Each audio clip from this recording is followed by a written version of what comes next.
Good evening. Welcome to the national news broadcast coming to you live from the National News Studio here at Rupavahini. I'm Kasni Balachandra. Joining me is Lakshita Edrisingha. Let's start off with a quick look at the headlines.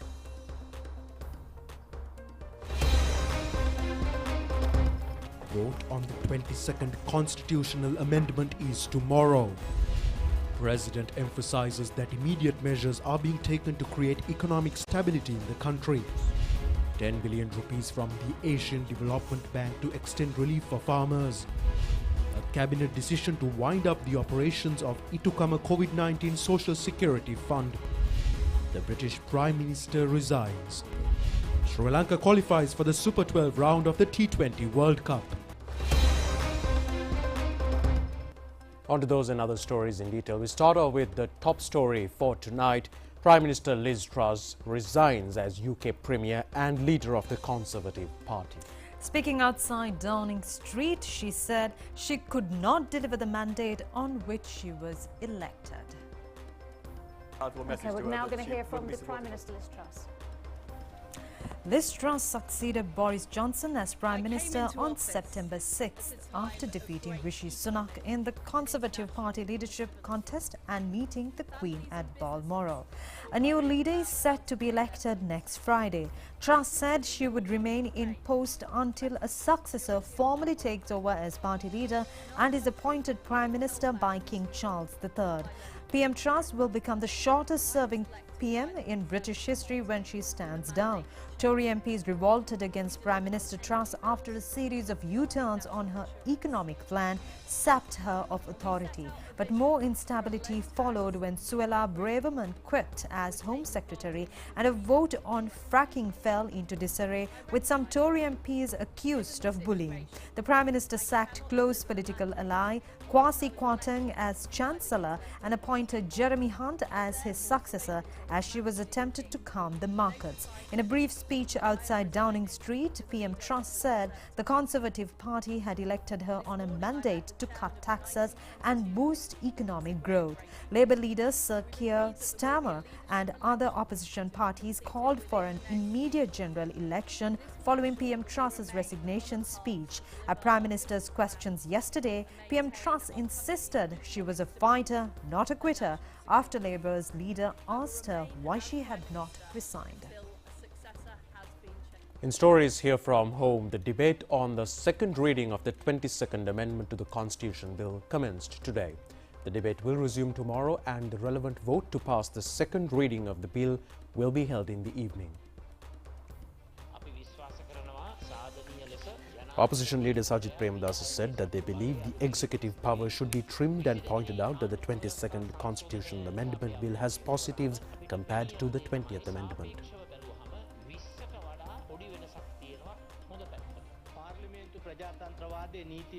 Minister Wijayadas Rajapaksa said that they believe the new amendment will be the beginning of a new course for the parliamentary democracy and the judiciary. Taking note over the public opinion on dual citizenship, he said that the eligibility to elect an individual with a dual citizenship to the parliament has been revoked, as previously mentioned in the 19th Amendment. The minister said that the parliamentarians should only consider one determinant, which is the public stance to reach decisions and agree on unconstitutional amendments. He added that the parliamentarians should consider whether their decisions would result in the betterment of the public life. He said that the nation is fully aware of those who take decisions inconsistent with the public opinion and interests.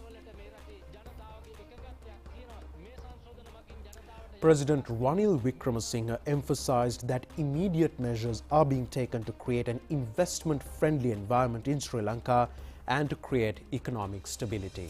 The president said this addressing the gathering at the Mireka Tower opening ceremony in Havelock City in Ballavata today.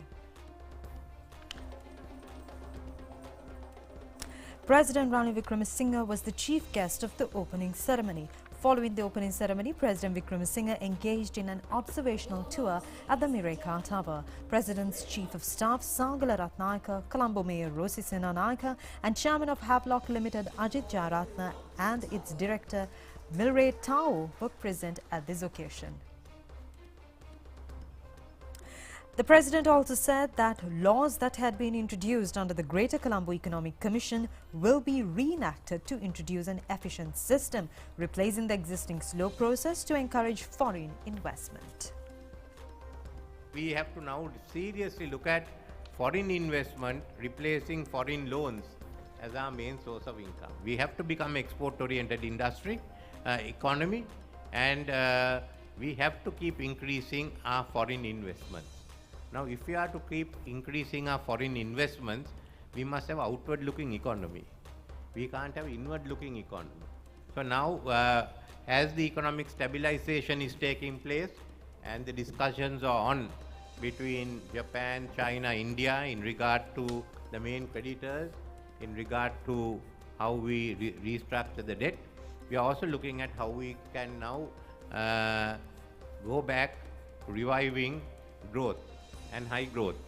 And one of the biggest issues we have is our number of government agencies. There is a complex of investment agencies. You go through BOI, you go through Tourist Board, you go through some other ministry, then you go to Port City, and then you come back to where you started. Then you do a second round. After about 10 years, you can get an investment through. Now, this just won't work. When we came in 1977, we started the Greater Colombo Economic Commission. There the decisions were taken quickly. And really in 10 years, we got 4 zones going. That is Katunayaka, Biyagama, then Koggala and Seetawaka. Four zones, and Pallakale, Mr. Vijayatunga wanted. After that, what are the big zones we have started? The whole system has broken down. The tourist board, all people are just going around. We go out for various fairs and we come back. Everyone has a good holiday. So the first issue what we are doing is I appointed a committee which is now looking at the whole structure and the authorities for investment. What this committee is recommending and they are working on is that the BOI, the EDB and SLESIC, Sri Lanka Export Credit Insurance Corporation, be brought together as one investment promotion agency. Secondly, the industrial estates, investment zones will be broken off. We are good. I think Katunayaka and Biyagama, some are the best zones in South Asia. And go in a separate company that will do so, because now we are looking at 1,000-acre zones, starting with certainly with Bingiria, but also coming down to Hambantota and one in Trincomalee. So we are going big. So let there be a separate corporation that will handle this. Then comes the laws. All those laws we have to cut through and go back to the GCEC system. When the investment is there, the organization has 2 weeks to make their remarks, and thereafter final decision is taken by the organization. That is the only way. Secondly, to develop the quality of human resources, manpower available, look at the infrastructure. If we have this, we need not give 40 tax holidays. We should have an efficient bureaucracy and efficient infrastructure to ensure that investments can take off. Therefore, we will be focusing mainly on zones, whether it be for manufacturing, IT, or even tourism, rather than have people locating everywhere they want. We went very fast on the GCC because we ran a zone system.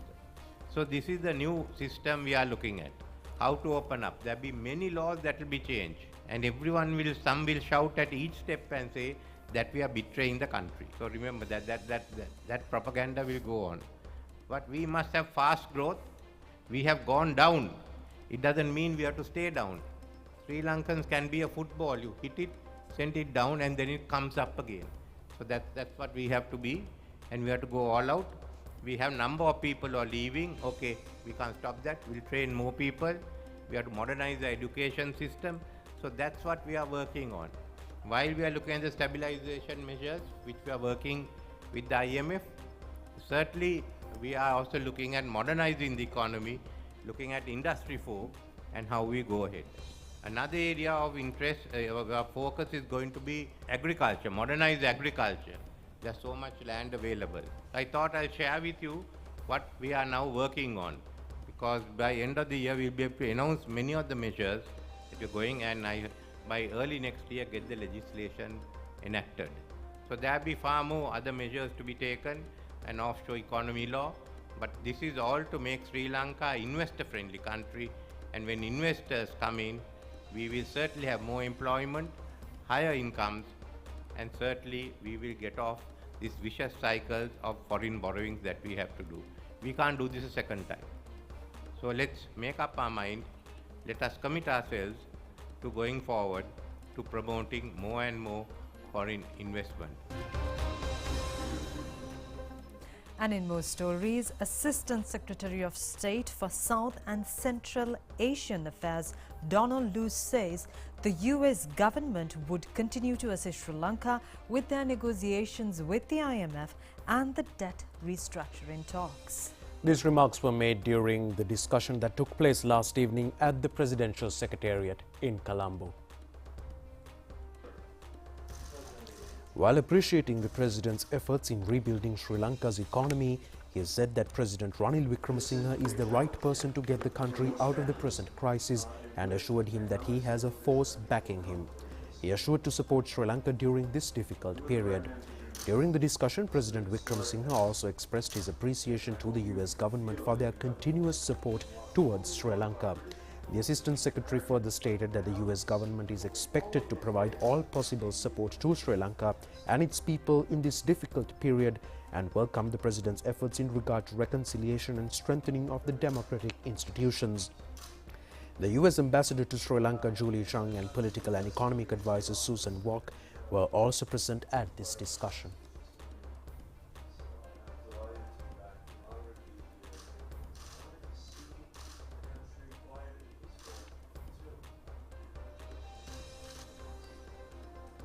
Long way to go. No, but we can see that your focus is really on stabilizing the economy. The maiden harvest of a green apple plantation in Sri Lanka was presented to President Ranil Wickremesinghe this morning at the Presidential Secretariat. Farmer MP Lakshman Kumara has cultivated green apples on 2 acres of land in Tambuttegama, Galgamuwa. The President inquired about his apple farm and said that he intends to visit the farm in the near future. Lakshman Kumara told the President that the apple seeds were imported to Sri Lanka and following proper testing he had initiated the apple cultivation. He also told the President that it is possible to produce and provide the seeds needed to popularize this cultivation and that these seeds have been produced in a manner that they can be cultivated in any part of Sri Lanka. Having accepted the green apples presented to him, the President also made it a point to taste the locally produced green apples.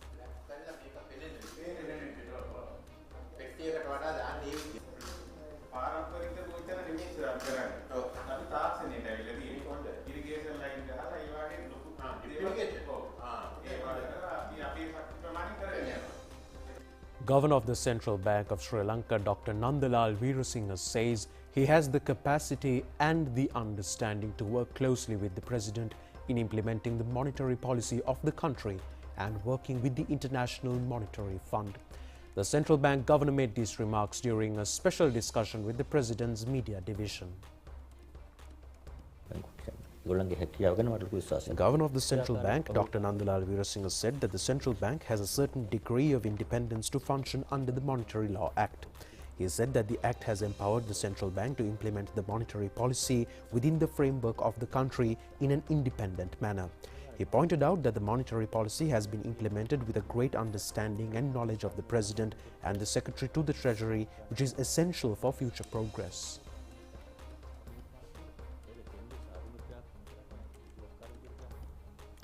The Canteen Owners Association says the price of bakery products cannot be reduced amidst the recent price reduction of wheat flour. The chairman of the association made these remarks during a media briefing held in Colombo today.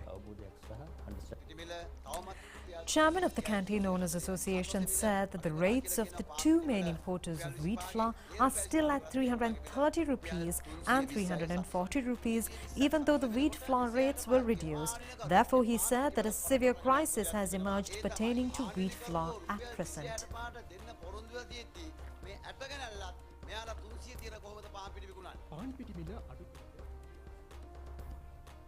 A cabinet decision has been reached to wind up operations of the COVID-19 Health and Social Security Fund, which was established to provide relief to those affected by the COVID-19 pandemic.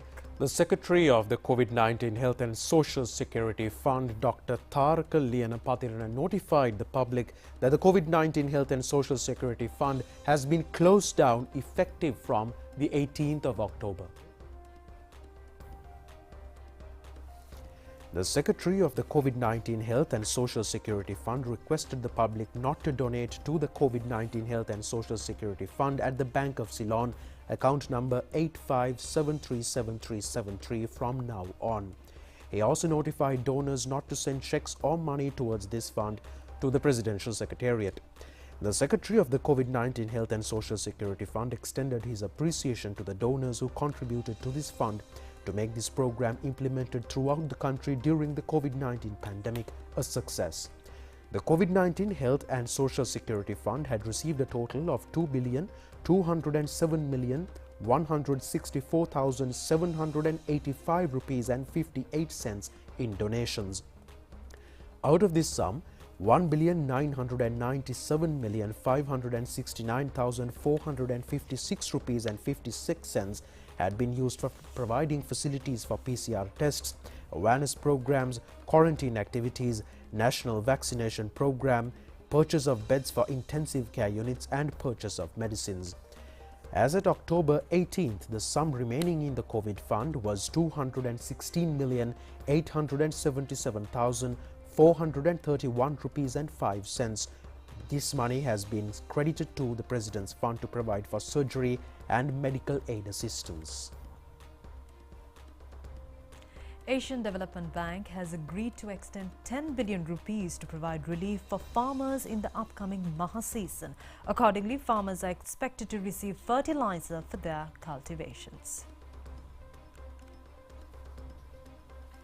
This is the first time Bandi fertilizer is provided for paddy cultivation after Maha season in 2021. Accordingly, the Ministry of Agriculture has indicated that all paddy farmers are expected to receive Bandi fertilizer to suffice their requirements.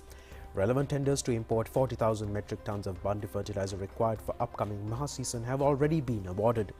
Accordingly, the relevant fertilizer consignments are expected to arrive in the country before the end of next month. Agrarian Development Commissioner General A.H.M. Ratna has said that a decision has been reached to provide relief of 10,000 rupees for paddy farmers to purchase the required fertilizer stocks. A selected number of police officers from the Sri Lanka Police completed a Russian language course presented by the Russian Language School. Following the successful conclusion of the 6-month course, the awarding of certificates took place recently at the Russian House in Colombo. A batch of officers from the Sri Lanka Police obtained the opportunity to complete a special beginner course of Russian language for the first time in the history. The event was graced by incoming First Secretary of the Russian Embassy, Anastasia Koklova, and Director of the Russian House, Maria Popova. A few representatives from the Sri Lanka Police also joined the event. This course is an added advantage and qualification to the Sri Lanka Police and would benefit the policemen in a number of ways, like being able to communicate with Russian tourists when in need, assist them at times of trouble, and guide them through. The event is expected to become yet another step in the mutual understanding and long-term friendship between the two countries. Unveiling of the all-religious volume consists of environmental teachings, and the issuance of an environmental stamp was held at the Central Environmental Authority in Battaramulla today. The relevant volume is a publication of the Central Environmental Authority. Ministry of Education and the Central Environmental Authority in a joint venture had taken steps to unveil a stamp marking the National Environmental Program initiated within the school system. The relevant all-religious volume has been composed based on various important factors, including the religious teachings pertaining to the importance of environmental protection. The unveiling event was held with the participation of Ministers Nazir Ahmad and Bandula Gunawardana. And in your weather update tonight, the Department of Meteorology says there will be a slight enhancement of rainy conditions today and tomorrow. According to the Met Department, showers or thunder showers will occur at times in the western, Sabaragamu central, northwestern and northern provinces and in the Gaul and Mathura districts. Heavy showers of about 100 millimeters may be expected at some places in the western, Sabaragamu central and northwestern provinces and in the Gaul and Mathura districts. Showers or thunder showers will occur elsewhere over the island during the afternoon or night. The Met Department said strong winds of about 40 to 45 kilometers per hour can be expected at times over the western slopes of the Central Hills and in the southern province.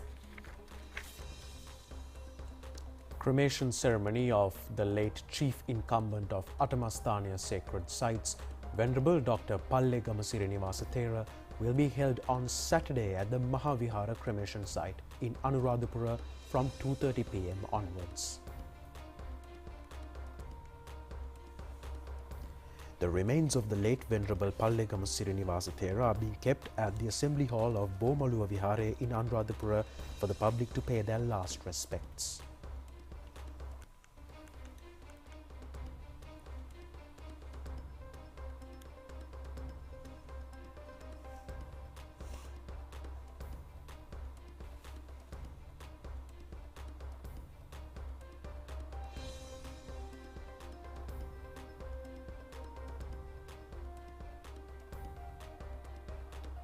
A discussion over the funeral arrangements of the late Thera was held last evening.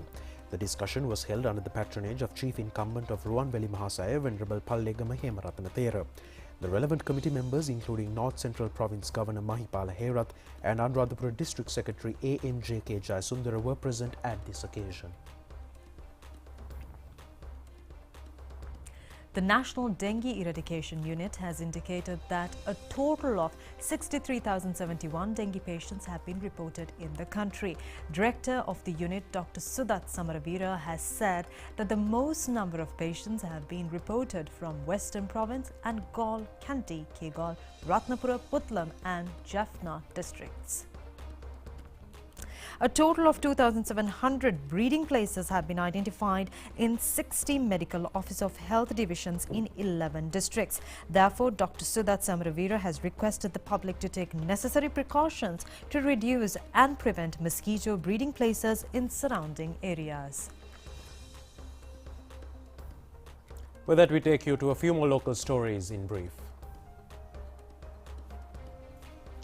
Assistant Secretary of State for South and Central Asian Affairs Donald Lu has met with Defence Secretary General Kamal Gunaratne.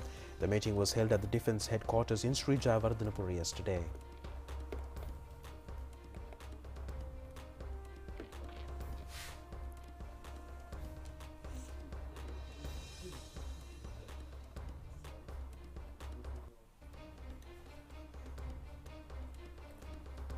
Stay tuned with us. News from overseas coming your way after this short break. Majesticity of youthfulness, moving forward in magnificent grandeur, to feel the limits of triumph, seen in different angles. NB, an international brand strengthening a world-renowned cricket team as official formal clothing sponsor.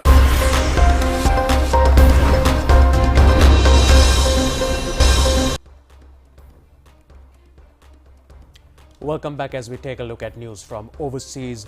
Ukraine's national energy company has urged citizens to charge electric equipment by today because of expected power cuts caused by Russian missile strikes. Energy plants were hit by Russian missiles as part of a wave of such strikes since the 10th of October. Outages of up to 4 hours at a time will affect the whole country from today.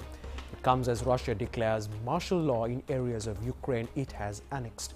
Heightened security measures have also come into force in Russia, mostly areas along the Ukraine border. In preparation for the blackouts, Ukraine authorities has appealed to Ukrainians to stock up with water and ensure they have warm socks and blankets and hugs for family and friends. இப்படி வந்திட இப்படி அல்பங்கள் Prima Katumi Fantamai.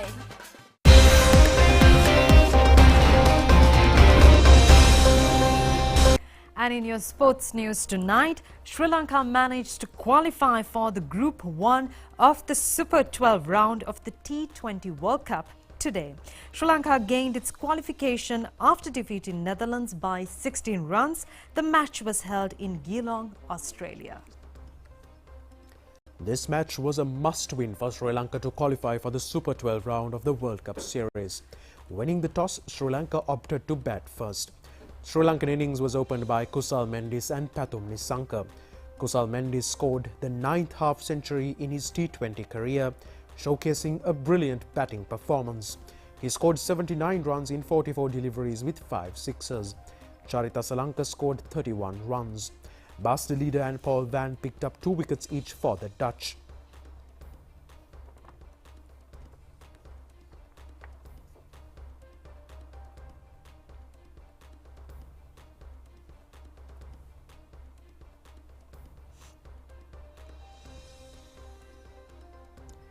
Chasing a target of 163 runs, the Netherlands was only able to score 146 runs in their stipulated 20 overs.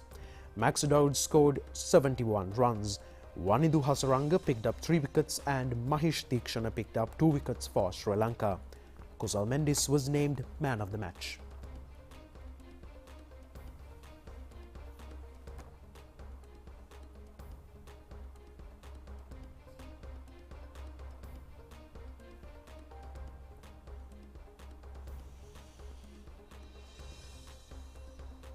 By the Sports Minister to annul the Gazette notification issued to extend the tenure of the Federation.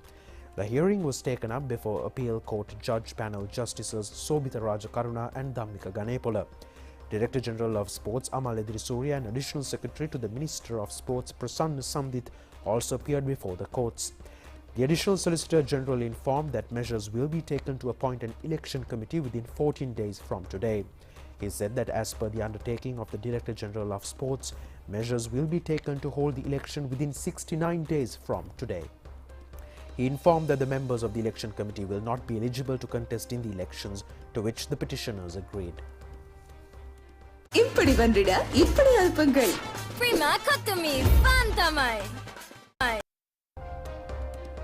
And with that, we conclude tonight's English news on Rupavahini. We'll see you tomorrow at the very same time. Good night. Good night.